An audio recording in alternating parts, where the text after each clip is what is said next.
Good evening ladies. नारी तेरे रूप अनेक, तू माँ, बेटी, बहन, पत्नी भी है। तू सहेली, मार्गदर्शक, शिक्षक भी है। क्या दर्द पहुंचाएगी तुझे ये दुनिया, तू हर दर्द का, हर चोट का मलहम भी है। इसी आदि शक्ति स्वरूप नारी की पहचान को सुदृढ़ बनाने के प्रयास में हम सब यहाँ इकट्ठे हुए हैं। मैं पूजा यदुवीर, मिसेस शिवानी पीके सिंह, अध्यक्षा परिवार कल्याण संगठन आगरा और सभी परिवारों का आज के इस ऑनलाइन मंच पर स्वागत करती हूँ।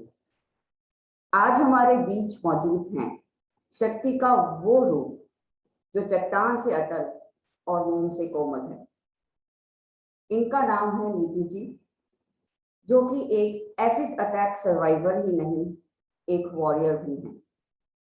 और हमारे साथ बहुत ही अनुभवी साइकोलॉजिस्ट डॉक्टर छवि भी मौजूद हैं, जो आज हमारे समक्ष कुछ ऐसे अनसुने पहलू रखेंगी जो हमें आत्मचिंतन करने पे मजबूर कर देंगे। आपका स्वागत है नीतू जी और डॉक्टर छवि। तो नीतू जी, क्या आप अपनी कहानी हम सबके साथ शेयर करेंगी कि कब ये हादसा हुआ, कैसे हुआ और कैसे आप इससे उबर पाए? गुड इवनिंग सभी लोगों के लिए और थैंक यू कि आप कहीं ना कहीं हमारे इस दर्द से जुड़ी हैं और आपने फील किया और हमारी बात रखने का हमें मौका दिया। मेरा नाम नीतू है और मैं आगरा से हूँ। जब मेरे ऊपर अटैक हुआ था मैं 2.5 से 3 साल की हुई थी और अटैक में एक मेरी बहन भी थी और मेरी मम्मी भी थी। हम तीनों लोगों के ऊपर एसिड अटैक हुआ। रीजन ये था कि जो मेरे पापा के फैमिली वाले थे वो बेटा चाहते थे और हम 3 बहन थे और अटैक मेरे पापा ने किया था। जो उनके फैमिली वाले थे वो बोलते थे कि तुम्हारे पास बिटियां हैं, कहाँ तक इनकी पढ़ाई लिखाई करोगे, इनकी शादी ब्याह कैसे करोगे, तुम इनके ऊपर तेजाब डाल दो, ये खत्म हो जाएंगी, उसके बाद हम तुम्हारी दूसरी शादी कर देंगे। दूसरी शादी होगी तो तुम्हारा बेटा भी होगा और एक जिंदगी तुम्हारी फिर से शुरू हो सकती है। तो रात में जाके नानी के यहाँ पे जाके 1 बजे मेरे पापा ने इन तीनों लोगों को करके जाओ डाला। फिर हम लोग चीखे चिल्लाए और मतलब लोग तो वहाँ पे बहुत सारे थे बट कोई सपोर्ट के लिए नहीं था। सब लोग तमाशा देख रहे थे और बोल रहे थे क्या हुआ ये हुआ, लेकिन कोई ये नहीं था कि मतलब आगे बढ़ के सपोर्ट करना चाहिए या मतलब समझना चाहिए। फिर मेरे नानी और मेरे मामा को मिला के सपोर्ट में रहे थे। तो एक जो खेल होती है अपने यहाँ पे जिसपे फल वगैरह देखते हैं, उसी पे हम लेटे थे जब तेजाब बना था। उसमें इतना बड़ा गड्ढा हुआ, मैं उस गड्ढे से नीचे गिरी और मतलब चीखने चिल्लाने लगे हम लोग। फिर मेरे नानी मामा को मतलब कुछ समझ में नहीं आया कि जो हुआ क्या। तो उन्होंने उसी खेल पे हम लोगों को डाला तीनों को और सबसे पहले थाने लेके गए, वहाँ पे कंप्लेन किया और फिर हम लोगों को सीधा हॉस्पिटल लेके गए। हॉस्पिटल में हम लोगों का 3-4 महीने कंटिन्यू इलाज चला और उसी 3-4 महीने के बीच में और जो मेरी छोटी बहन थी वो सर्वाइव नहीं कर पाई, वो खत्म हो गई। लेकिन मुझे उस बात का बड़ा दुख लगता है कि जब मेरी छोटी बहन एक्सपायर हुई थी तो लास्ट मतलब उसके लिए कफन भी पैदा नहीं हुआ था। उस टाइम पे आगरा में कर्फ्यू लगा हुआ था। तो मेरे नाना जी थे जो अकेले मतलब मेरी मम्मी की साड़ी उतरवा के उसमें ले गए थे मेरी बहन को जमनाजी में कह के आए। चलता रहा, फिर 3-4 महीने पीछे हॉस्पिटल से छुट्टी दे दी। फिर मतलब मेरी नानी और मेरे मामा ने इधर उधर से पैसा मांग के भीख मांग के सबके दरवाजे खटखटा के जाकर मतलब भीख इकट्ठा करके मेरी नानी मेरी मामा ने हम लोगों का तीनों का मतलब दोनों का प्राइवेट इलाज कराया। कुल मिलाकर 14 महीने में मेरी मम्मी इतना सही हो पाई थी कि अपने हाथों से मेरा कुछ कर सके, आई ड्रॉप डालना है या मुझे मलहम लगाना है तो वो अपने हाथों से कर सके। तो उस टाइम पे मुझे दिखता नहीं था, मैं भी बहुत छोटी थी तो बता भी नहीं पाती थी कि मेरे को दिखता है नहीं दिखता है। तो मेरी मम्मी मेरे सामने खाना रखती थी तो मैं ऐसे करके ढूंढती थी, तो मेरी मम्मी को पता चला कि मुझे दिखता नहीं है। तो फिर मेरी मम्मी ने उसी टाइम मतलब किया कि मतलब आगरा आई मेरी आई चेकअप के लिए। अच्छा, उस टाइम तक मेरे पापा जेल नहीं गए थे। जो मेरे दादी बाबा थे उन्होंने पुलिस को पैसा दिया और उनको बाहर रखा मेरे पापा को। तो फिर मेरी मम्मी आई चेकअप के लिए आई तो भक्तोष चक्रवर्ती करके एक वकील मिले, क्योंकि मैं बहुत छोटी थी तो मतलब तुरंत का अटैक हुआ था तो पट्टी वट्टी भी बंधी थी मेरे। तो उन्होंने मुझे देखा और पूछा मेरी मम्मी से क्या हुआ है इनके साथ। फिर मेरी मम्मी ने उनको शुरू से कहानी बताई सभी। फिर उन्होंने तुरंत में केस किया और मेरे पापा को जेल पहुंचाया उन्होंने। जेल में मेरे पापा ज्यादा नहीं रहते, 3-4 महीने रहते, लेकिन 3-4 महीनों में उन्हें ना एक पहली चिट्ठी भेजी कि मैंने किया नहीं है ऐसा और मुझे फोर्स कराया गया था कि तुम ऐसा कर दो, मुझसे गलती हुई है और मुझे इससे जेल से बाहर निकालो। तो चिट्ठी का मेरी मम्मी ने कोई रिस्पॉन्स नहीं दिया, तो उन्होंने दूसरी चिट्ठी भेजी थी कि अगर जैसे ही मेरी सजा पूरी होगी और मैं बाहर आऊंगा तो मैं तुम्हारी माँ और तुम्हारे भाई के मतलब कुछ भी कर सकता हूँ, मेरी नानी और मेरी मामा के लिए बोलता। उस टाइम पे मेरी मम्मी को कुछ समझ नहीं आ रहा था, क्योंकि मेरी मम्मी ने मेरी छोटी बहन को खोया, मेरी दोनों आई चली गई, और मतलब जितना भी वो एक होता है ना कि गम का भार मेरी मम्मी के ऊपर आ गया था। तो मेरी मम्मी को कुछ समझ नहीं आया कि वो जो बंदा अपने बच्चों का नहीं हुआ वो मेरे माँ और भाई के बारे में क्या सोचेगा। तो मेरी मम्मी ने उन्हीं के साथ में ठीक समझाता रहना, तो तब से अभी तक आज तक मतलब हम उनके साथ में हैं अपने पापा के। धन्यवाद नीतू जी, आप इतने साहस से आपने अपने जीवन के बारे में हमें बताया और सालों से ये लड़ाई भी आप लड़ती आ रही हैं। मैं आप सबको बताना चाहूंगी कि नीतू जी शीरोज कैफे में काम करती हैं, जो कि यहीं आगरा में स्थित है, उसका एक और ब्रांच है, और इसके साथ वो इसकी कमाई से अपने परिवार की भी आर्थिक मदद कर पाती हैं। अब मैं डॉक्टर छवि से निवेदन करूंगी कि वे इस प्रकार के हादसों, उनके पीछे छुपी मनोवृत्ति और उसके प्रभावों और उभरने के सुझावों से हमें साझा करें। Doctor Chhavi. Thank you so much Mrs Yaduvir, Mrs PK, and बहुत बहुत धन्यवाद नीतू जी, जिस साहस और सरलता के साथ में आपने आज अपनी स्टोरी हमारे सामने रखी वो बहुत ही अमेजिंग है, नो डाउट। तो आज मैं जो चीज कहना चाहती हूँ, सबसे पहले हम सब ये मानते हैं कि precautions are better than cure, यानी सावधानी इलाज से बेहतर उपाय है। तो आज हम पूरा जो चीजों को समझेंगे, कुछ पॉइंट्स को समझेंगे, वो हम पॉजिटिव वे में, धनात्मक वे में समझेंगे उनको। तो सबसे पहले इस चीज में मैं एक चीज पॉइंट आपके सामने लाना चाहूंगी कि हम सबको मानव व्यवहार यानी कि ह्यूमन बिहेवियर को समझना बेहद आवश्यक है। ये सिर्फ साइकोलॉजिस्ट ही समझेगा नहीं। क्या हम सबके घर में एक फर्स्ट एड बॉक्स नहीं होता? हमारे कुछ छोटी छोटी जो शारीरिक बीमारियां होती है, हम कुछ घरेलू उपाय से या पैरासीटामोल या छोटी छोटी चीजें हम अपने पास रखते हैं, क्यों? कि अगर छोटी शारीरिक परेशानी है उससे हम दूर कर सके। इसी प्रकार अगर हमें ह्यूमन बिहेवियर की ठीक जानकारी होगी और ऐसा छोटा फर्स्ट एड बॉक्स हम अपने दिमाग में हर समय रखेंगे, तो इस तरीके की घटनाओं से हम खुद को बचा सकते हैं, अपने परिवार को बचा सकते हैं।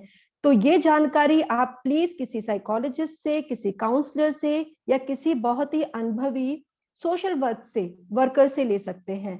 यहाँ एक चीज मैं मेंशन करना चाहूंगी कि कुछ ऐसे धारावाहिक टीवी पर आते हैं जो इस तरह की घटनाओं को बहुत ही ब्रूटल तरीके से पेश करते हैं।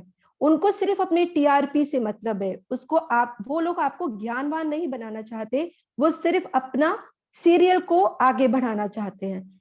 एक चीज ध्यान रखिएगा, जो हमारे 5 सेंस ऑर्गन्स होते हैं, 5 कर्मेंद्रियां, इनसे जो कुछ हम सुनते हैं, देखते हैं, उनकी अमिट छाप हमारे सबकॉन्शियस माइंड पर पड़ती है। तो बहुत सोच समझकर चीजों को देखें और सुने, और ऐसे सीरियल और धारावाहिकों से दूरी बनाकर रखें। सेकंड इंपॉर्टेंट पॉइंट जो मैं बताना चाहूंगी, हम महिलाओं के अंदर बहुत सहनशीलता, शांति, ठीक है, ये और एडजस्ट करने की क्षमता, ये प्राकृतिक तौर पे दी गई है। ये कमजोरी नहीं है, ये ताकत है। लेकिन अगर हम स्वस्थ मन के साथ एडजस्ट करते हैं तो हम खुद तो आगे बढ़ते ही हैं, हम अपने आगे आने वाली जनरेशन को भी आगे बढ़ाते हैं। यहाँ एक चीज में अंतर करना बहुत जरूरी है, टॉलरेंस एंड एडजस्टमेंट। ठीक है, यहाँ पे लोग समझते हैं कि नहीं कोई भी सिचुएशन है एडजस्ट करते चलो, नहीं। अगर हम नीतू जी का एग्जाम्पल लें, नीतू जी की माँ ने क्या किया, शुरू में 100% उनके लिए टॉलरेंस था, उन्हें नहीं समझ में आ रहा था वो क्या करें, साथ में समाज का सपोर्ट नहीं मिला उन्हें तब कंपल्शन में स्टार्ट करना पड़ा एक ऐसे आदमी के साथ रहना जिस आदमी ने इतनी बड़ी घटना घटित की उनके साथ और उनके बच्चों के साथ। लेकिन बाद में उन्होंने एडजस्ट किया सिचुएशन के साथ। अगर उन्होंने एडजस्ट नहीं किया होता तो ना तो वो आज खुद जहां पर है वहां होती, और ना ही जहां उनकी बेटी है एक उगता हुआ सूरज की तरह आज वो वहां होते। क्योंकि कहते हैं ना कि कोई भी पौधे का बीज बताता है, और जब हम फ्रूट लेते हैं तो पास्ट से पता चलता है कि अब फ्यूचर में हमें क्या मिला। यानी कि उन्होंने बहुत समझदारी से एडजस्टमेंट किया बाद में, ना कि टॉलरेट किया। टॉलरेंस आपको वीक बनाएगा, कमजोर बनाएगा, और सही तरीके से एडजस्टमेंट हमें ग्रोथ देता है, उन्नति देता है। नेक्स्ट पॉइंट में यहाँ पर एक बहुत इंपॉर्टेंट पॉइंट मैं मेंशन करना चाहूंगी, इंडिपेंडेंस का, स्वतंत्रता का। और यहाँ पे शायद कुछ महिलाओं को ये लगे इनकी स्टोरी सुन के कि अगर वो आर्थिक तौर पे अगर इंडिपेंडेंट होती, इनकी मदर, या शारीरिक तौर पे इंडिपेंडेंट होती, तो शायद ये हादसा नहीं होता। I am so sorry. ऐसे कितने केसेस हैं कि पढ़े लिखे उन्नत परिवारों में भी ऐसे केसेस हुए हैं। इसका मतलब है इंडिपेंडेंस की परिभाषा हमने गलत सीख ली है। इंडिपेंडेंस का मतलब है मानसिक इंडिपेंडेंस, यानी कि भावात्मक तौर पर आप कितने बैलेंस्ड हैं। हमारे यहाँ आजकल ये प्रूवन है कि EQ IQ से बेटर है, यानी कि जो अपनी भावनाओं को बैलेंस करके मन को शांत रखता है, तो वो कितनी भी विपरीत परिस्थितियां हो उनसे बाहर निकल सकता है। तो हमें यहाँ पे समझना होगा, एक नई परिभाषा आज से बनानी होगी कि हमें मेंटल इंडिपेंडेंस की तरफ ध्यान देना है। जिसने अपना मानसिक स्वास्थ्य सही रख लिया और इंडिपेंडेंट हो गया, वो सब कुछ प्राप्त कर सकता है जिंदगी में। ऐसा कुछ भी नहीं है जो वो प्राप्त नहीं कर सकता। नेक्स्ट पॉइंट जो मैं रखना चाहूंगी वो ये है, सोशल माइंडसेट। हम आजकल शारीरिक स्वास्थ्य के बारे में बात करते हैं, उसको कैसे प्रिकॉशन करें, कौन से टीकाकरण करें, इन चीजों का हम कितना गौर से ध्यान देते हैं। लेकिन जो समाज में बीमारी लगी हुई है, जो ऐसे लोग हैं, और ये समाज में बीमारी आई कहां से? क्योंकि ये मन की बीमारी से आई है। आप जितने भी इस तरीके के केसेस देख लीजिए, जो ये लोग करते हैं, ये मानसिक तौर पे बीमार होते हैं। अब ये मानसिक बीमारी उनमें कब से आई, किस लेवल पे गई, हम लोग कभी ध्यान ही नहीं देते हैं। तो यहाँ पे सबसे पहले माइंडसेट चेंज होना जरूरी है कि जितना इंपॉर्टेंस हम फिजिकल हेल्थ को देते हैं, उतनी ही इंपॉर्टेंस हमें मेंटल हेल्थ को देनी ही होगी, अगर हम उन्नत और खुशहाल समाज चाहते हैं। इसमें एक चीज मेंशन करना चाहूंगी, हम महिला सशक्तिकरण की बात करते हैं, हम ही वो महिलाएं हैं, जिसमें मैं भी शायद शामिल हूं, कि अगर कोई महिला विधवा हो जाती है या तलाक हो जाता है, अगर वो अच्छे कपड़ों में भी घूम ले, तो हम ही वो महिलाएं हैं जो उनको रोकते हैं, टोकते हैं, या उनके ऊपर कमेंट करते हैं। आज एक लड़की अगर शादी करने का डिसीजन ना ले, तो हम ही वो समाज है जो उन्हें फोर्स करते हैं कि करो। तो हमें इस तरीके की विचारधारा को बदलना होगा कि एक लड़की की पहचान उसकी खुद की पहचान से है। कोई अगर शरीर में मोटा है तो वो ऐसे कपड़े नहीं पहन सकती, वो वैसे कपड़े नहीं पहन सकती। ये सोच तो हमारी खुद की भी है। महिला सशक्तिकरण करनी है अगर असली में, तो पहले हमें एकजुट होना होगा, हमें अपनी सोच बदलनी होगी। आदमियों को पॉइंट आउट करते हैं, अगर आदमी ने किसी ने कह भी दिया और आपने शांत मन से कह दिया, क्यों उसे जीने का अधिकार नहीं है? क्या एक विधवा औरत को सजने का अधिकार नहीं है? तो ये चीजें हमें अपने सोच में बदलाव लाना ही होगा, तभी समाज में बदलाव आएगा। आज ऐसे वॉरियर्स जो सामने आते हैं, हम या तो बेचारा कह के उनसे पीछा छुड़ा लेते हैं, या फिर हम क्या करते हैं कि हम उन्हीं को ही दोष देते हैं। किसी का रेप हुआ, किसी के साथ एसिड अटैक हुआ, गलती किसकी होगी? उसकी होगी। सोच बदलनी होगी, हमें ऐसी महिलाओं का साथ देना होगा उन्हें उन्नत बनाने में। मुझे कहने में बड़ा प्राउड फील होता है, मुझे अभी अभी पता चला कि नीतू जी की माँ के ऊपर एक डॉक्यूमेंट्री बन रही है, और वो डॉक्यूमेंट्री भी ऑस्ट्रेलिया से आकर एक महिला बना रही है। इसे कहते हैं महिला सशक्तिकरण, इसको कहते हैं एक दूसरे का साथ और उन्नति की राह पर ले जाना। तो हम इंडियन होकर, हमारे पास ही थी, ये आगरा में ही थी, लेकिन हमें जानकारी नहीं थी। हमें अपनी सोच को थोड़ा ब्रॉड करना होगा, बड़ा करना होगा, और समाज की तरफ भी हमें अपना थोड़ा योगदान देने के लिए समय निकालना होगा। नेक्स्ट पॉइंट जो मैं रखना चाहूंगी, जो हमारे जैसे शारीरिक घाव इस तरह की सिचुएशन में होते हैं, एसिड अटैक हुआ या रेप हुआ या और किसी घटना में, या कई बार ऐसा भी होता है हमारे कोई अपना किसी की डेथ होती है या कुछ होता है, तो हमें लगता है समय के हिसाब से शारीरिक घाव भर गए, लेकिन हमारे मानसिक घाव भरे हैं या नहीं भरे हैं ये हमें कैसे पता चलेगा? यहाँ पे मैं एक टिप आपको देना चाहूंगी इसके बारे में, कि जब भी आप अपने ऐसे इंसिडेंट्स के बारे में याद करते हैं, ऐसी घटना को याद करते हैं जो दुखद रही है, क्या जरा गौर कीजिए सोमैटिक चार्जेस, यानी कि शरीर में उत्पन्न होने वाले वो चार्जेस, जैसे कि शायद आपकी धड़कन बढ़ जाती होगी, या आपकी सांस भर जाती होगी, पसीना आना शुरू हो जाता होगा, एक घबराहट, शिवरिंग बॉडी में, आंसू आना, गला सूखना, ये सिम्टम्स हमें बताते हैं कि अभी हमारे बाहर के घाव तो भर गए लेकिन अभी अंतरिम घाव नहीं भरे हैं। और ऐसा लगेगा जैसे कि वो घटना 10 साल पहले नहीं, अभी अभी मेरे साथ हुई है। आप उसको दोबारा से जी रहे होते हैं जब आप उसको बता रहे होते हैं, तो ये एक अच्छा साइन नहीं है। ये दीमक की तरह आपको अंदर से खोखला बना देगा। तो इसके लिए मैं कहूंगी कि आप किसी साइकोलॉजिस्ट, किसी काउंसलर या किसी हीलर की मदद लें, ताकि आप इंटरनली, जिसे हम ईक्यू कहते हैं, इमोशनल क्वेश्चन कहते हैं, उसको स्ट्रॉन्ग कर सकें, अपने मानसिक बल को वापस पा सकें और जो आप अचीव करना चाहते हैं वो अचीव कर सके। Thank you. Thank you doctor Chhavi, आपके द्वारा कही गई हर बात एकदम सटीक और प्रभावशाली थी। आपका बहुत बहुत धन्यवाद। इन सब बातों को सुनकर यकीनन आप सबके मन में कुछ संशय और कुछ सवाल उठ रहे होंगे। तो अब ये मंच सवालों की और उनके विचारों को व्यक्त करने के लिए खुला है।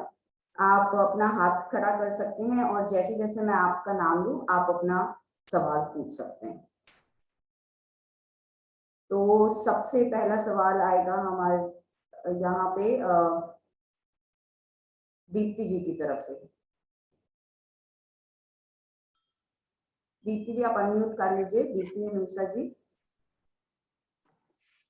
नमस्ते नीतू जी। सबसे पहले मैं आपको तहे दिल से शत शत नमन करना चाहूंगी नीतू जी। हमें बहुत खुशी हो रही है कि आज आप हमसे रूबरू हो रही हैं।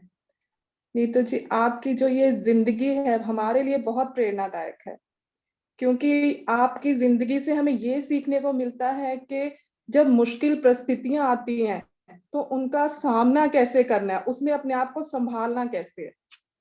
तो आज हम आपसे कुछ पूछ रहे हैं तो हम उसको जानने के लिए उत्सुक हैं कि अगर हम में से किसी को इस तरह का फेस करना पड़ता है तो हम अपने खुद की मदद कैसे कर सकते हैं। हम आपसे सीखना चाहते हैं कुछ। तो मेरा आपसे पहला प्रश्न ये है कि जब बचपन में छोटे बच्चे आपको मना कर देते थे कि हम आपको अपने साथ नहीं खिलाएंगे, तो आप घर में आ जाते थे, तो आपको आई विजन प्रॉब्लम था, तो विजन प्रॉब्लम होते हुए हम जानना चाहेंगे कि ऐसी कौन सी गेम्स थी जिनको आप खेल लेते थे, जिनसे आप अपना मनोरंजन करते थे, अपने आप को व्यस्त रखते थे, तो उनके बारे में थोड़ा सा जानना चाहेंगे। और मैं सबसे पहले ये बताना चाहूंगी कि इन सब चीजों में आज मैं आपके सामने बोल पा रही हूँ, बैठी हूँ, सबसे योगदान मेरी मम्मी का रहा है। ये था कि मतलब बच्चे नहीं खेलते थे, मैं परेशान होती थी कि क्यों नहीं मेरे साथ खेल रहे हैं। मेरे मन में ये सवाल होते थे, क्या मैं इनके जैसी नहीं हूँ, क्योंकि मैं इतना समझदार थी नहीं कि मेरे ऊपर कुछ हुआ है। हाँ, तो मेरे मन में उठता था प्रश्न कि ये मतलब ऐसा क्यों कर रहे हैं, ये तो ऐसे है जैसे मैं हूँ, लेकिन मुझे मेरे साथ नहीं खेल रहे हैं। तो मैं थोड़ी देर मतलब परेशान होकर सोचती थी कि ठीक है, अगर ये मेरे साथ नहीं खेल सकते हैं तो क्या मैं अकेले नहीं खेल सकती, या मुझे अकेले खेलना नहीं आता है। तो मैं तुरंत से अपने घर जाती थी। मेरी मम्मी और जो मेरे नानी मामा थे, मतलब उन्होंने मेरे लिए मतलब सारे खिलौने ला के रखती थी और मैं उनमें मतलब एकदम इतना खुश हो जाती थी कि मैं भूल जाती थी कि मुझे बाहर बच्चों ने खिलाया ही नहीं। उसमें मेरे नानी और मेरे मामा का काफी सपोर्ट रहा था कि मतलब वो मेरे साथ तुरंत खेलते थे। अगर उनको लगता था कि हमें परेशान हूँ चेहरे से, तो कहते थे हाँ हम खेलेंगे बेटा नीतू के साथ, चलो आओ खेलते हैं। तो मतलब वही था कि एक तो वो होता है ना कि आप सोच के आ रहे हैं, मतलब मेरा दिमाग मतलब 24 घंटा मतलब उसमें रहता था, मैं पॉजिटिव में जाती थी। क्योंकि हम नहीं खेल रहे हैं तो मैं कैसे होती, अगर मैं यहाँ पे रोती हताश होती तो शायद मेरा जो बचपन का एंजॉय था वो मैं नहीं कर पाती, बट मैंने अपने बचपन का पूरा एंजॉय किया। ओके, थैंक यू नीतू जी। बिल्कुल नीतू जी, आपके हर जज्बे को सलाम। हर मुसीबत में भी मुस्कुराते रहना ही शायद इसका राज है। तो अभी अगला सवाल आ रहा है हमारा निशा जी की तरफ से। निशा जी, आप अपना सवाल पूछिए। गुड इवनिंग डॉक्टर छवि। हमारा अगला सवाल आपसे है जो Good evening. चामुंडेश्वरी जी आपसे करेंगी। जी, good evening doctor. Good evening. क्या आपको लगता है नीतू जी की हालत की जिम्मेदार खुद एक औरत, उनकी दादी भी है? बेटे के लिए जोर उन्होंने ही डाला होगा, और उनकी माँ किस मानसिक स्थिति से गुजरी होंगी जब उन्हें उसी आदमी के साथ अपनी पूरी जिंदगी व्यतीत करना पड़ रही है। Okay, thank you so much. सबसे पहले मैं आपके सेकंड क्वेश्चन का जवाब देना चाहूंगी कि आपने बोला कि उनकी माँ की क्या मानसिक स्थिति रही होगी, कैसे वो गुजरा होगा उन पे, वो हम में से कोई नहीं जान सकता और कोई नहीं बता सकता, क्योंकि कहते हैं ना, आप बीती वही बता सकता है जिस पर बीती हो। वो उनकी मदर ही जानती हैं कि उन्होंने किस तरीके से एक एक पल काटा होगा और खुद को समेटा होगा आगे बढ़ने के लिए और अपने बच्चों के लिए। एक खूबसूरत चीज ये थी कि इनके परिवार का सपोर्ट रहा था, जिन्होंने उनकी शक्ति को बढ़ाए रखा। ठीक, तो आपका जो फर्स्ट क्वेश्चन है कि क्या औरत यानी कि उनकी जो सासू माँ थी, एक तरीके से उनका कहीं ना कहीं इसमें रोल रहा होगा। बिल्कुल बिल्कुल। एक माँ जो होती है ना, एक तरीके से कहते हैं हम, एक जो छायादार जो पेड़ होता है उसकी जो फल है और जो छाया है जिसकी हम तारीफ करते हैं, वो कैसे तारीफ करते हैं, क्यों तारीफ करते हैं, एक्चुअली वो जो जड़ है वो स्ट्रांग है, वो रूटेड है, इसीलिए वो पेड़ छायादार है और हमें फल दे रहा है। और वो जड़ जो है हर एक घर की और इस समाज की एक औरत है। अगर वो पॉइजन से भरी हुई है तो पॉइजन से भरा हुआ फल ही आएगा, जहर से भरा है तो जहर वाला फल ही आएगा, और अगर अच्छे न्यूट्रिशन से भरा है तो अच्छा फल आएगा। तो हम महिलाएं हैं, अगर उन्होंने इस तरीके के व्यवहार को देखा भी कि आसपास के समाज से मेरा बच्चा सीख रहा है, तो वही चाहे स्ट्रिक्ट होकर या प्यार से, एक माँ का रोल होता है बच्चे को शुरू से सही संस्कार देना। लेकिन एक औरत वो तब भी कर सकती है जब वो खुद मानसिक तौर पर स्वस्थ हो और मजबूत हो। Thank you. Thank you ma'am. Thank you. बिल्कुल सही कहा। अब अगले दो सवाल आ रहे हैं सिमरन जी की तरफ से और नेहा जी की तरफ से। सिमरन, आप अपना सवाल पूछिए प्लीज। आप अनम्यूट कर लीजिए। सिमरन, अनम्यूट।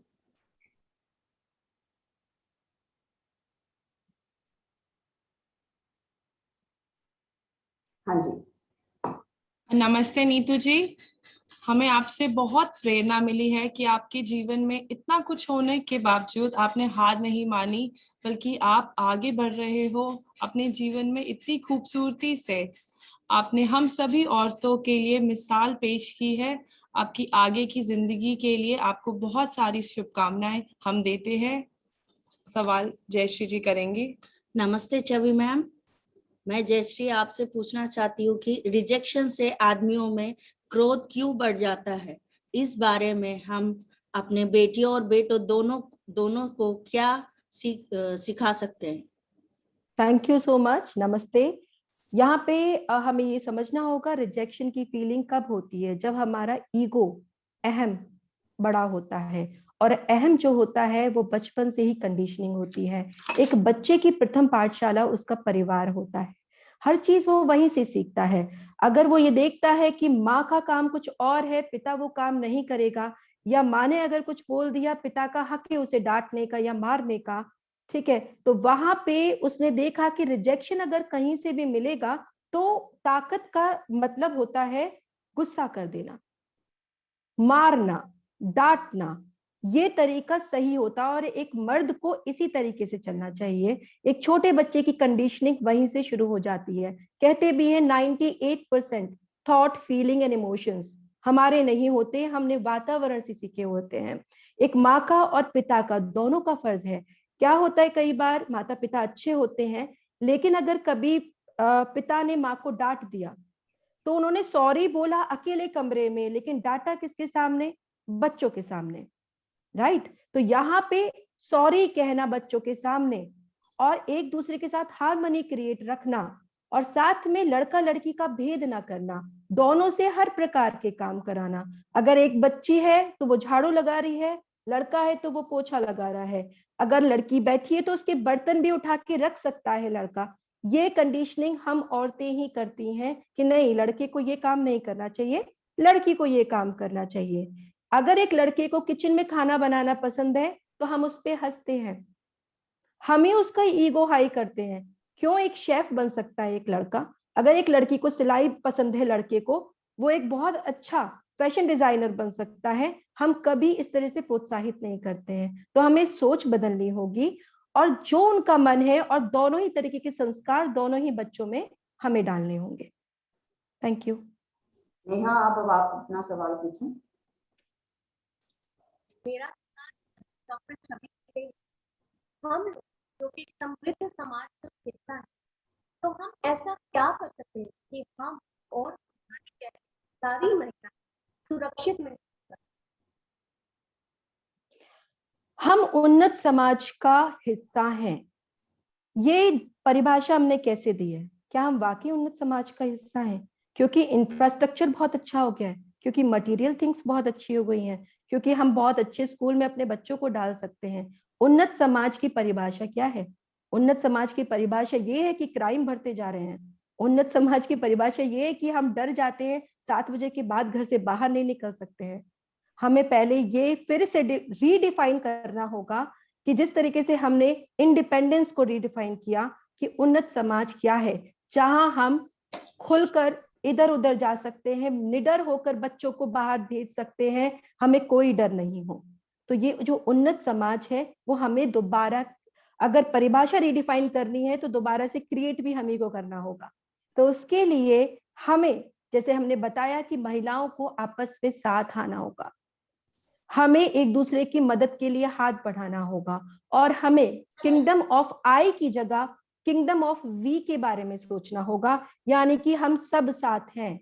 अगर मैं ये मानती हूं कि मेरा परिवार सुरक्षित है तो सब ठीक है, नहीं, जब हम सब सुरक्षित हैं तो मैं सुरक्षित हूं।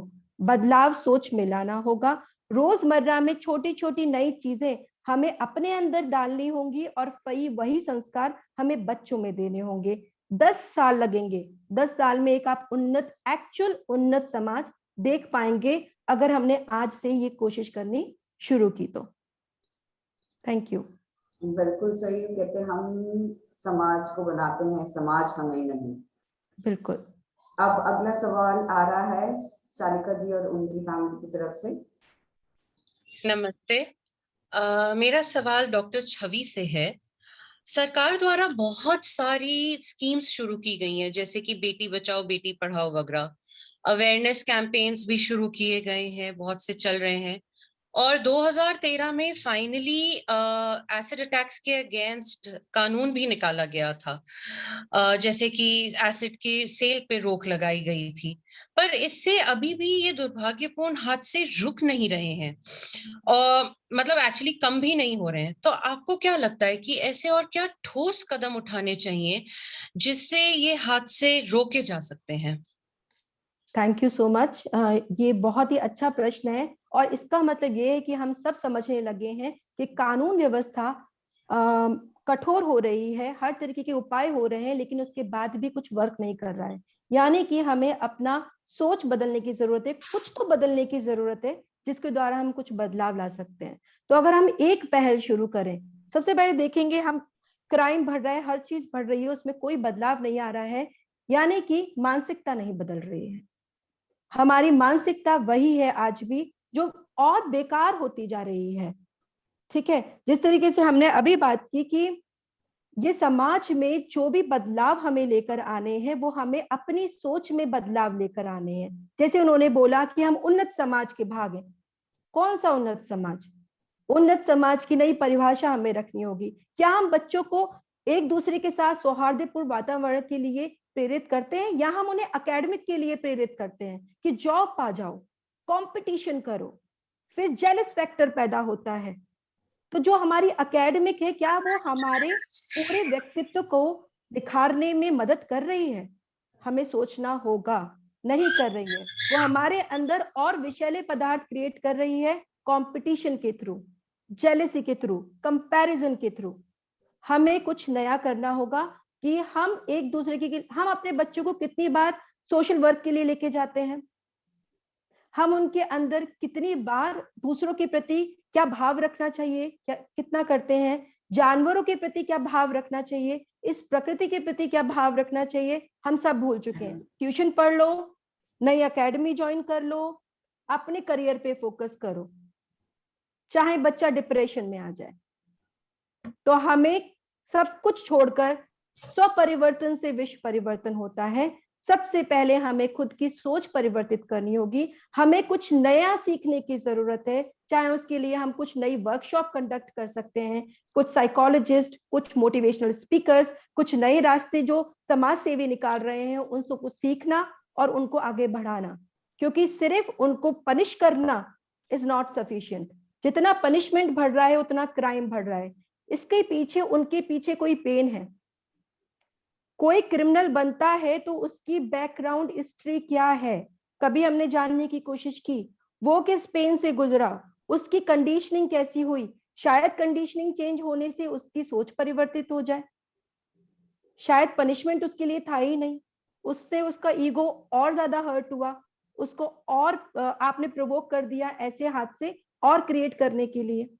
तो यहाँ पे हमें थोड़ी सोच परिवर्तित करने की, थोड़ी नहीं, बहुत सोच परिवर्तित करने की जरूरत है, बहुत सारे कदम उठाने की जरूरत है। Thank you. बिल्कुल, थैंक यू डॉक्टर छवि। कुछ सख्त कानून और कुछ अटल निर्णय ही कुछ बदलाव ला सकते हैं। तो अब हम चलते हैं अगले सवाल की तरफ, जो है माधवी जी की तरफ से, और उनके बाद निशम जी अपना सवाल पूछेंगे। नमस्ते नीतू मैम, सबसे पहले मैं आपके जज्बे का सलाम करती हूँ। मैम, मैं मिसेस प्रियंका और मेरा सवाल आपसे ये है, हम हर रोज अपने आसपास के लोगों को डिप्रेशन का शिकार होकर के आत्महत्या करते हुए देखते हैं, मगर आप इतनी हिम्मती महिला हैं, आपने अपने आप को कैसे इस रोजमर्रा की जदोजहद से तैयार किया? आप ऐसा क्या करती हैं मैम जिससे हर रोज आपका सुबह एक अच्छा और पूरा दिन आपके लिए आसान बन जाता है? इससे पहले नीतू जी जवाब दें, मैं निशम जी से भी रिक्वेस्ट करूंगी अपना सवाल पूछ लें।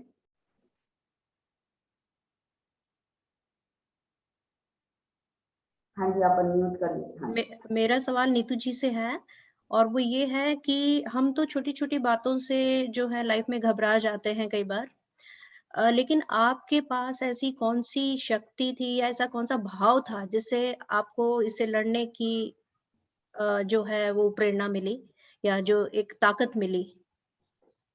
तो पहला सवाल उनका ये था कि मतलब मैं कैसे इस चीज से बाहर निकलूंगी। तो हम ये मानते हैं कि जो भी हमारे साथ होता है हम स्वयं जिम्मेदार होते हैं इसके, कि हम डिप्रेशन में जा रहे हैं या हम कौन सी दिशा में जा रहे हैं, हम खुद जिम्मेदार हैं। मैं इस तरीके से देखती हूँ, जो अपनी विचारधारा होती है, जो अपना मन होता है, इसको एक बगीचे के तौर पर देखती हूँ कि अगर एक बगीचे में घास बिछी हो तो वहां पर क्या होगा? कुछ नहीं। अगर उसी घास को आप हटा के वहां पे फूल लगाएं, फल लगाएं, बीज आप जैसा डालेंगे मीठे फल का, खट्टे फल का, तो वहां पे वैसा ही होगा। तो मैं इस तरीके से देखती हूँ कि इस मन में आप विचार कौन से डाल रहे हैं, आप कौन सी दिशा में जा रहे हैं। जो भी हमारे सामने परिस्थितियां आती हैं वो हमारे विचारों से बनती हैं। तो पहली चीज मतलब मैं ये देखती हूँ कि जहां भी हो, मतलब अगर देखो नेगेटिव भी होता है, पॉजिटिव भी होता है, लेकिन नेगेटिव को आप पॉजिटिव बना के चले तो ज्यादा मुझे लगता है कि ये नहीं हो सकता है कि हम डिप्रेशन में जाएं। और डिप्रेशन में हम क्यों जाएं? अगर जीवन मिला है तो कुछ भी हुआ है तो ऐसा तो नहीं है कि दुनिया में कोई सोल्यूशन नहीं है। अगर किसी से तुम बात कर सकते हो उससे बात कीजिए जाके।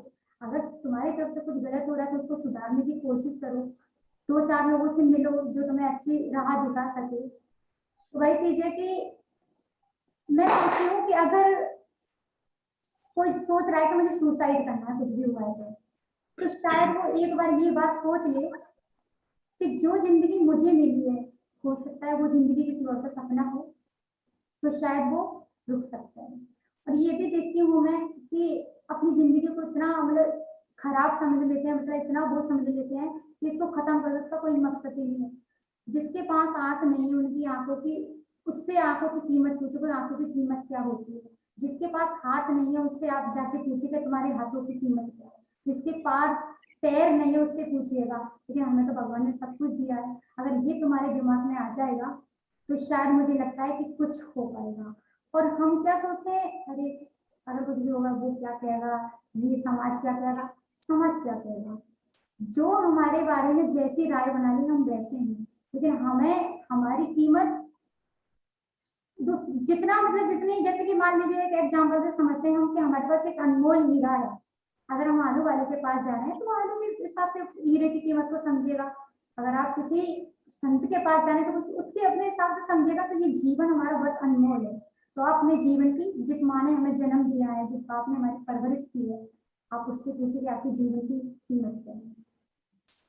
बिल्कुल नीतू जी, आप प्रेरणा और हिम्मत का एक बहुत बड़ा उदाहरण है। और मुझे यकीन है कि मेरी सारी बहनें यहाँ पे मेरे साथ इस बात में साथ में होंगी कि इनके जैसी अगर हमें प्रेरणा मिले तो हमारी हर जिंदगी की हर मुश्किल बहुत आसान हो जाएगी। तो अब हमारा अगला सवाल आ रहा है कंचन जी की तरफ से। मेरा सवाल मेरा सवाल है डॉक्टर छवि जी के लिए। तो मैं ये पूछना चाहती हूँ कि ऐसी एसिड अटैक जो सिचुएशन है, ऐसे सिचुएशंस में समाज, परिवार एंड पुलिस, इनका कैसे रोल होना चाहिए, क्या रोल होना चाहिए? बिल्कुल, इसमें मैं कहूँ कि ये तीनों यूनिट्स जो आपने अलग अलग बोली, ये सब हमारा पूरा एक समाज ही है जिसे हमने सेग्रीगेट कर दिया है। तो जहाँ सोच अगर अच्छी होगी तो शायद ये हमें ये क्वेश्चन करने की जरूरत ही नहीं पड़ेगी, क्योंकि अटैक्स ही बंद हो जाएंगे। तो सबसे पहले तो हमें सोच ही बदलने की जरूरत है। और सबसे पहले यहाँ पे परिवार की भूमिका, जैसे नीतू जी के परिवार में बहुत ही खूबसूरती से निभाई।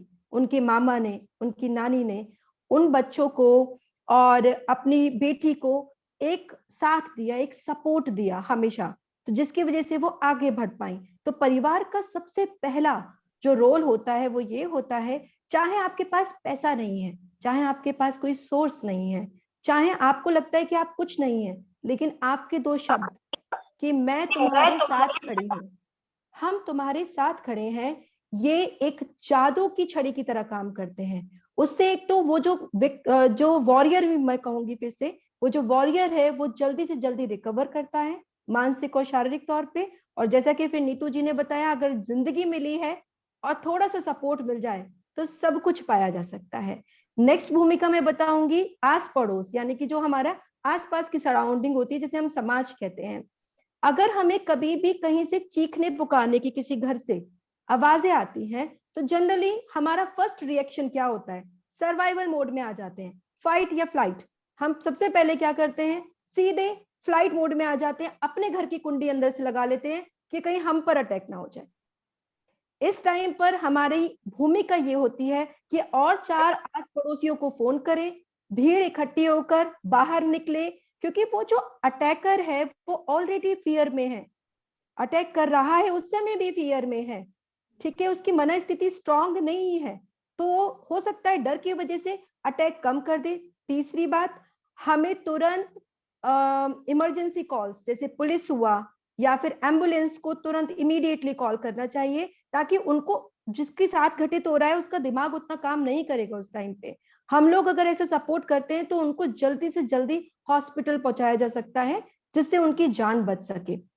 एंड पुलिस डिपार्टमेंट अपना काम कर रहे हैं। कई बार तो पुलिस तक इंफॉर्मेशन ही नहीं पहुंचती, जैसे इनके केस में भी क्या हुआ, उन लोगों ने कंप्लेन वापस ले ली। क्यों? क्योंकि प्रेशर किसी का था, अल्टीमेटली समाज का प्रेशर, राइट? वहां से थ्रेटन क्यों हुए? क्योंकि समाज सपोर्ट नहीं कर रहा। एक मामा और एक नानी कब तक सपोर्ट करते? तो यानी कि हम सबकी भूमिका बनती है, और उसमें भी सबसे पहले अगर हम ये देखें मेरी भूमिका क्या है और मैं कितना कर सकती हूँ, कहते हैं ना कि जब समाज में सुधार के लिए एक आदमी ही जागता है, राजा राम मोहन राय अकेले थे जब वो शुरुआत हुई थी, तो हमें चाहिए कि हम वो शुरुआत क्यों नहीं कर सकते, हम फॉलोअर क्यों बनना चाहते हैं, हम वो लीडर बन सकते हैं। तो हमें सोच बदलनी होगी और सोच पे हमें सबसे ज्यादा फोकस देना होगा बदलने पे। Thank you so much. बिल्कुल सही डॉक्टर छवि, हर स्तंभ की अपनी भूमिका है जिसे बिल्कुल नकारा नहीं जा सकता। तो अब अगला सवाल पूछने जा रही हैं तेजस्विता जी। गुड इवनिंग मैम, मेरा क्वेश्चन नीतू जी से है। नमस्ते नीतू जी। नमस्ते। नीतू जी, मैं आपसे ये पूछना चाहती हूँ, अभी तक आपने कितने एसिड अटैक सर्वाइवर्स की हेल्प की है, किस तरह से आपने उनको मोटिवेट किया है, और मैम अगर हम आपसे जुड़ना चाहें आपकी कॉज के साथ तो हम कैसे जुड़ सकते हैं? ठीक है, होता क्या है जी तो वो एसिड अटैक सर्वाइवर हो या वो कोई भी हो, कहीं ना कहीं हम सभी सर्वाइव करते हैं। तो हम केवल मतलब हम क्या कोई भी केवल आपको रास्ता बता सकता है, लेकिन चलना अपनी तरफ से पड़ेगा। तो ये मतलब हम समझा सकते हैं, और समझाने की भी बात ये होती है कि मतलब आप देख सकते हैं कि मेरी आंखें नहीं है, और बहुत सारे ऐसे लोग हैं कि मतलब किसी के पास कान नहीं है, किसी के पास आंख नहीं है, किसी के पास कुछ नहीं है, तो वो लोग भी तो जी रहे हैं। तो हमें सब कुछ दिया भगवान ने, तो हम क्यों नहीं जी सकते हैं?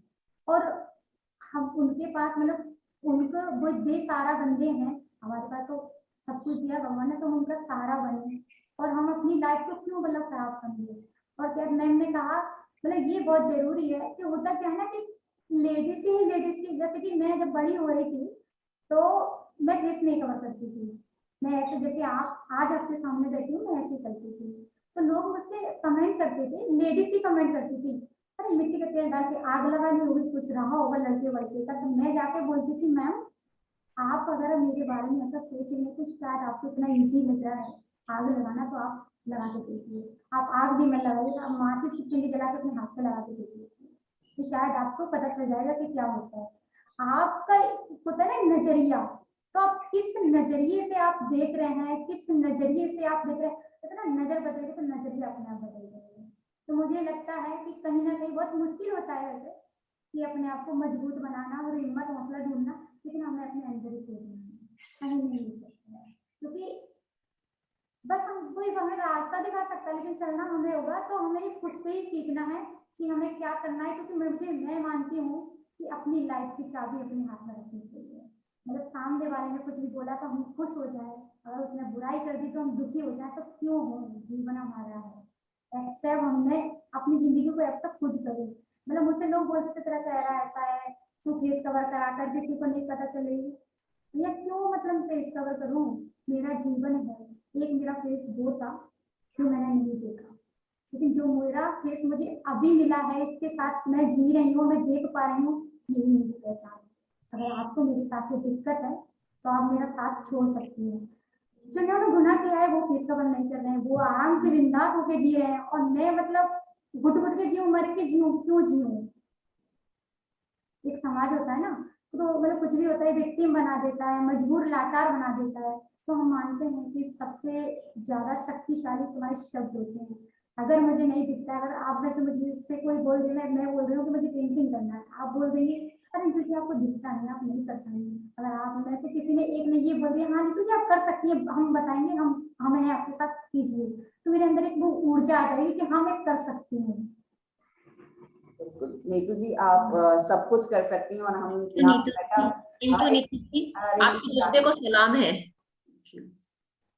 जी बिल्कुल सही। और इसके अलावा अगर आप इनके कॉज से जुड़ना चाहते हैं तो एक रोज कैफे है आगरा में, जहां आप सब लोग जा सकते हैं, वहां खान पान का लुत्फ उठा सकते हैं और ऑर्डर कर सकते हैं। उसके साथ में ही छाव फाउंडेशन जो इनका फंड रेजर है, वहां पे आप जाके डोनेट भी कर सकते हैं। ये सारे चीजों के लिंक और जानकारी हम आप सबके साथ में शेयर करेंगे, और नहीं तो आप जाके ऑनलाइन गूगल करके भी इसे देख सकते हैं।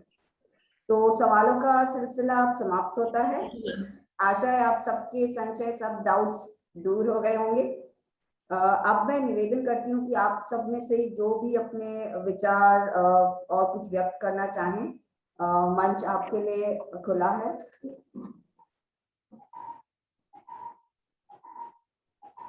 यस नेहा। हाँ जी नेहा। नमस्ते नीतू जी, मैंने आपके लिए कुछ पंक्तियां लिखी है। नीतू जी, आपकी दास्तां सुनकर हम सभी को यह एहसास हुआ है कि सही मायने से निडर होकर जिंदगी जीना किसे कहते हैं। आपने न सिर्फ हमें प्रेरणा दी है, बल्कि इंसानियत के लिए एक जीती जागती मिसाल बनकर अपने जिंदगी को एक नया रूप दिया है।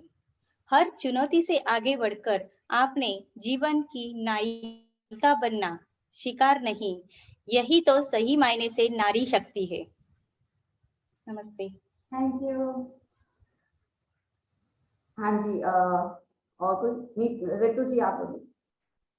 नमस्ते नीतू जी।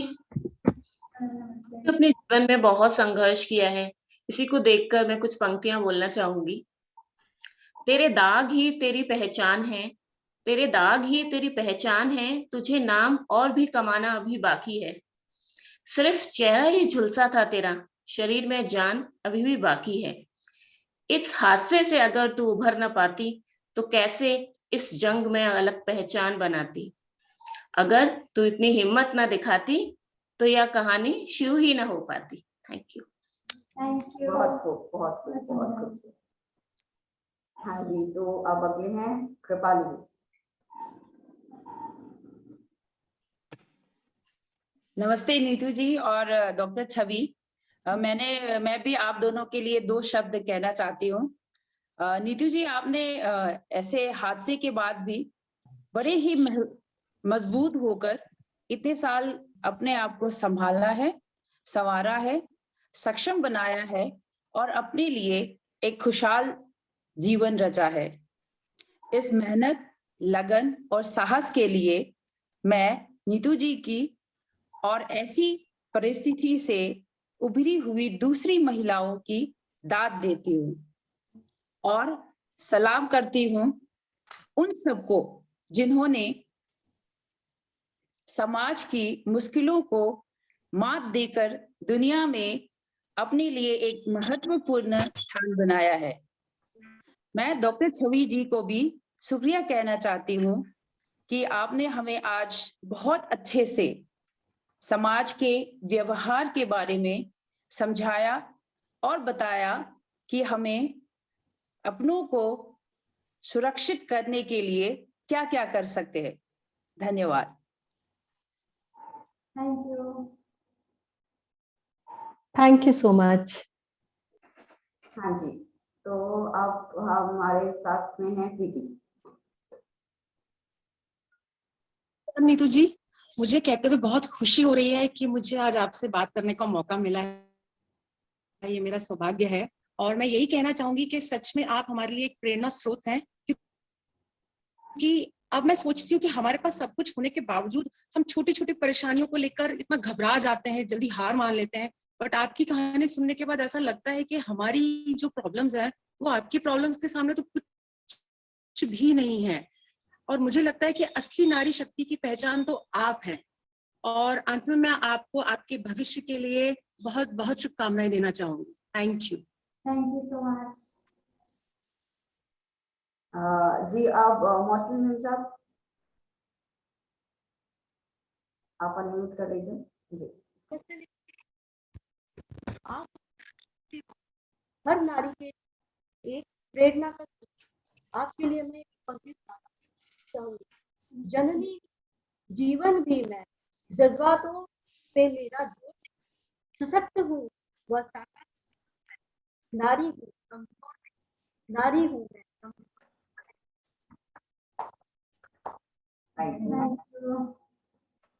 बहुत बहुत ही सुंदर शब्द आप सबकी तरफ से और आप सबका हार्दिक धन्यवाद। अब मैं हमारी अध्यक्ष महोदय जी से अनुरोध करूंगी कि वे हम सभी के साथ अपने प्रेरणादायी विचार साझा करें। मैं पूरे पैरा ब्रिगेड की तरफ से नीतू जी आपका, अपनी फैमिली, अपनी ऑफिसर्स वाइफ की तरफ से आपका तहे दिल से शुक्रिया करती हूँ कि आपने अपनी जिंदगी का जो एक अहम हिस्सा और आपकी अहम जिंदगी की जो आपकी कहानी थी हम सबके साथ शेयर करें। Thank you so much. Thank you ma'am. इसी के साथ में जो डॉक्टर छवि ने बहुत सुंदर एक बात बोली है और वो बहुत ही गहराई है। जिस समाज के अंदर महिलाओं का सम्मान होता है वही समाज उन्नति के उस पर चलता है, इसमें दो राय नहीं है। उधर ही खुशहाली होती है, उधर ही आप प्रोग्रेस देखते हैं। और इस चीज के उसमें मेरे को जो एक चीज याद आती है, आज से 2 साल पहले मैंने एक कंट्री विजिट करी थी, किर्गिस्तान। बहुत छोटी सी कंट्री है, बट मुझे अभी भी याद है हम उस कंट्री के अंदर लैंड किया था हम लोग ने, और शाम का टाइम था और हम एक डिपार्टमेंटल स्टोर के अंदर खड़े हुए थे, मैं और मेरे हस्बैंड, और हमने इन जनरल जो वहाँ के एक ऑफिसर थे उनसे बात करी और उनसे पूछा कि how safe the country is, and Kyrgyzstan is not very, मतलब बहुत बड़ी कंट्री नहीं है। तो उन्होंने इतनी अच्छी चीज बोली, उन्होंने कहा ये कंट्री औरतों के लिए इतनी सेफ है कि अगर रात को हमें कुछ सामान खरीदने डिपार्टमेंटल स्टोर में अगर किसी को भेजना है तो हम अपनी बेटियों को भेजते हैं, बेटों को नहीं भेजते। बिकॉज हमें पता है वो अटैक जो है वो बेटों पर फिर भी हो सकते हैं, पर बेटियों के ऊपर, I mean we were so shocked that they are living in such a, there women they are living in such a safe country, इतनी सेफ पर्यावरण के अंदर उनकी महिलाएं हैं। तो जो डॉक्टर छवि ने बोला कि सोच हमें बदलनी है, ठीक है, वो बहुत इम्पोर्टेंट है। एंड ये प्राइड हमने देखा, हमने उधर के ऑफिसर्स में वो प्राइड देखा जो उनका प्राइड था अपनी औरतों की तरफ, अपनी वाइफ्स की तरफ। They take pride in their women, it was commendable. So वो जो सोच है वो हमें बदलनी है, और वो सोच हमें अकेले नहीं सबको मिलकर बदलनी है। जैसा कि डॉक्टर छवि ने अगेन जो बात बोली, उन्होंने बहुत अच्छे इस फोरम के ऊपर जो टॉपिक्स हम लोगों को करा वो हम सबके लिए है। हम कहीं ना कहीं पर हम हिल जाते हैं, हम कहीं ना कहीं पर बहुत सोचते हैं कि कैसे होगा कैसे नहीं होगा, बट एक्चुअल में जो सोच है वो हमसे शुरू होनी चाहिए। मेरे को बहुत टाइम पहले किसी ने बोला था, वो मेरा फेवरेट डायलॉग है, और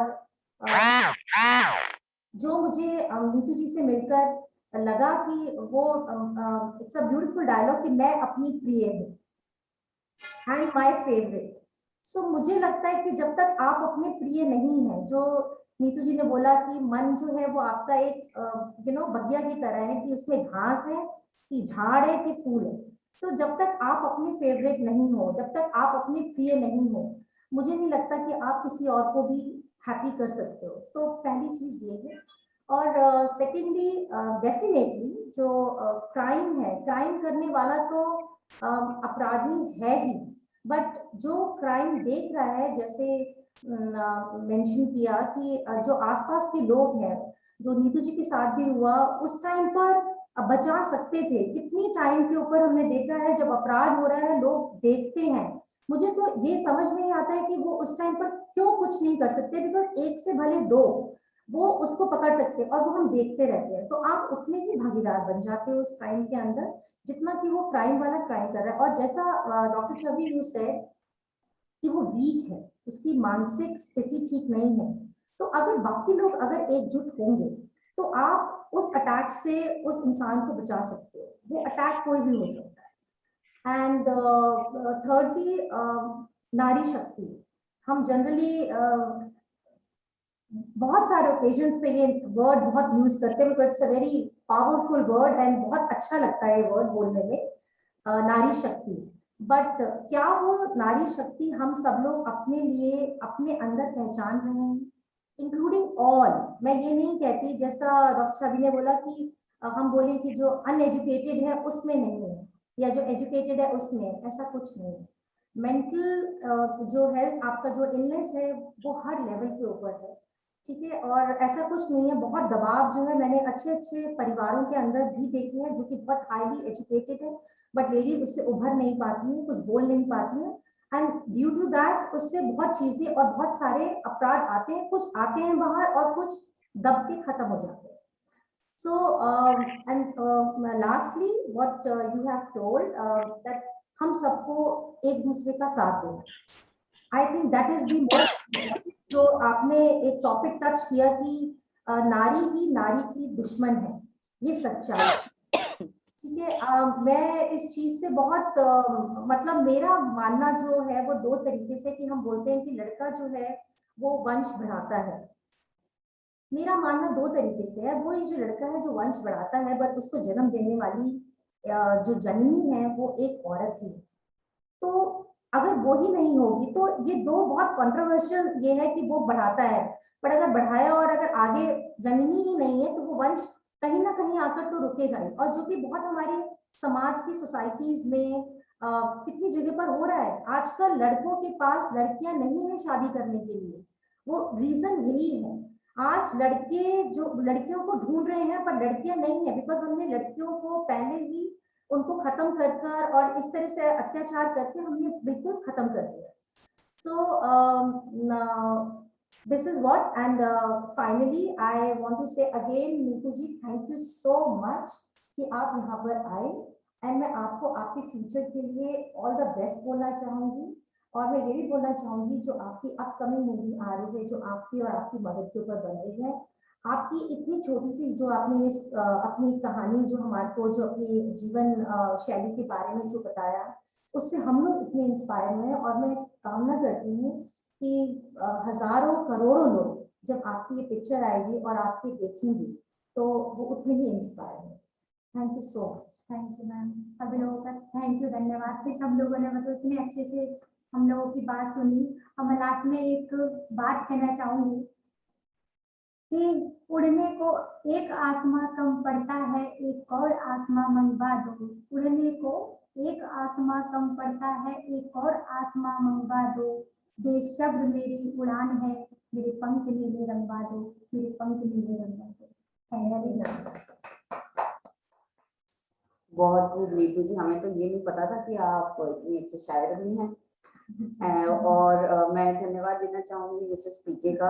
आपका एक एक शब्द बहुत ही प्रेरणादायी था और मेरे दिल में घर कर गया. और इसमें बहुत सारी चीजें ऐसे जो हमें सीखने को मिली, जो हम रोजमर्रा की जिंदगी में भूल जाते हैं, पर जब ऐसे ही कोई जब हम मिलते हैं, बैठते हैं, बातें करते हैं, तब वो चीजें हमें दोबारा याद आती हैं और शायद हम एक नई शुरुआत फिर से कर सकते हैं. उसके लिए बहुत बहुत धन्यवाद. तो जब भावनाओं को शब्दों का चोला मिलता है तो एक अनूठा संगम होता है. ऐसे ही शब्दों का सुंदर परिधान लेकर साइली जी हमसे कुछ कहना चाहती हैं.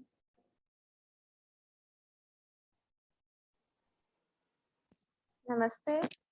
Thank you Mrs Yaduvir. नमस्ते नीतू जी. आपने हमें मुश्किलों से उभरने का और साहस का बहुत अच्छा उदाहरण दिया है. इसी साहस को सलाम करते हुए, और जो मिसेस पीके ने हमें अभी मैसेज दिया नारी शक्ति के बारे में, उसको एक कविता के रूप में मैं पेश करने जा रही हूँ. उम्मीद है आपको पसंद आएगी. तो कविता का नाम भी नारी शक्ति ही है. सुनिए. कट रही थी जिंदगी हंसते खेलते, पर एक हादसे ने जीवन ही बदल दिया. पढ़ाई, नौकरी और घर के कामों से बस कुछ दिन की छुट्टी चाहिए थी, पर उसने तो समय का पन्ना ही पलट दिया. एक छोटी सी शीशी में भरकर मेरे इनकार पर नफरत, एक छोटी सी शीशी में भरकर मेरे इनकार पर नफरत, अपने दोस्त के साथ वो आया था. चंद तेजाब की बूंदें छिड़क कर उसने अपना अहंकार दिखाया था. बस चेहरा झुलस गया, पर एसिड हाथों की मेहंदी को मिटा नहीं पाया था.